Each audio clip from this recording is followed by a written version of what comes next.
Hi friends, I am Deepika. Welcome back to my channel. आज आम बनैबा कलरा पत्र रे साग भजा। ये जो कलरा गछ देखुं यहाँ मुझे निजे लगे मो बाड़ी में फली ये कलरा देखते ये छोट छोट कलरा भी फली।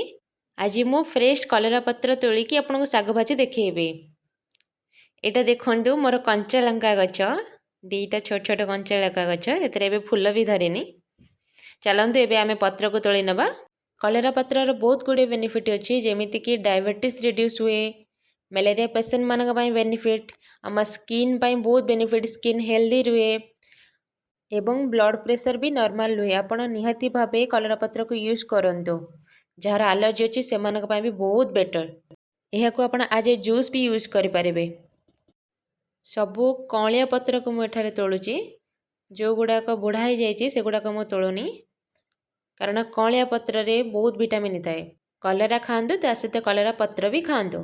और प्रत्येक वीडियो मु हेल्दी बनाऊँगी, कौन बेसी मसला यूज करूनी, जोटा आम बॉडी हेल्थ पाई भल मुझे भाई रोसई बनाऊँगी और बहुत सहज रोसई बनाऊँगी। तो आपण मो चैनल को देखु, मत सपोर्ट कर। कलरा पत्र तोलिबा हो गला। एबे चलन धोई नबा।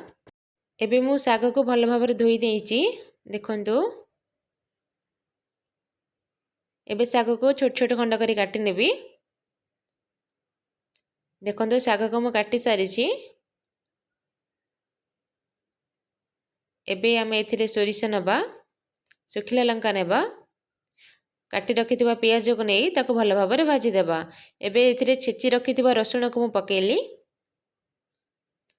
ताको 5 मिनिट पय भाजी नबा। एबे एथिरे छोट छोट काटी रखिथिबा आलू को पकोची, कारण जदि भी आपनको पिता लागिवो सेति पय आलू अल्प मिसे देले एते पिताटा जणा पड़िबोनी। आपण जदि एपर्यंत मो चैनल को सब्सक्राइब करि नाहंती ताहले जल्दी जल्दी मो चैनल सब्सक्राइब करंतु और पाखरे थिबा बेल आइकन को क्लिक कर दियंतु। एबे एथिरे स्वाद अनुसार लूण पकई नेली, ताको भल भाव घांटी नेबा। 5 मिनिट पय याको सिझाय पय छाडी देबा। एबे देखंतु 5 मिनिट सिझी जाइछि। एबे एथिरे मु मोर आगुरु सिझाई रखिथिबा डाली को पकई देइछि। डाली आउ साग आलू सबकिछि भल भाव सिझी भाजी सारी। देखंतु एबे एथिरे टिके सोरिष तेल ऊपर पकई आउ थरे भाजी देबा। एबे हमर कलरा पत्र साग भजा संपूर्ण रूपे प्रस्तुत हो सारी।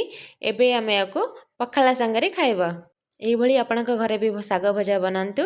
मोर होची बाय बाय फ्रेंड्स।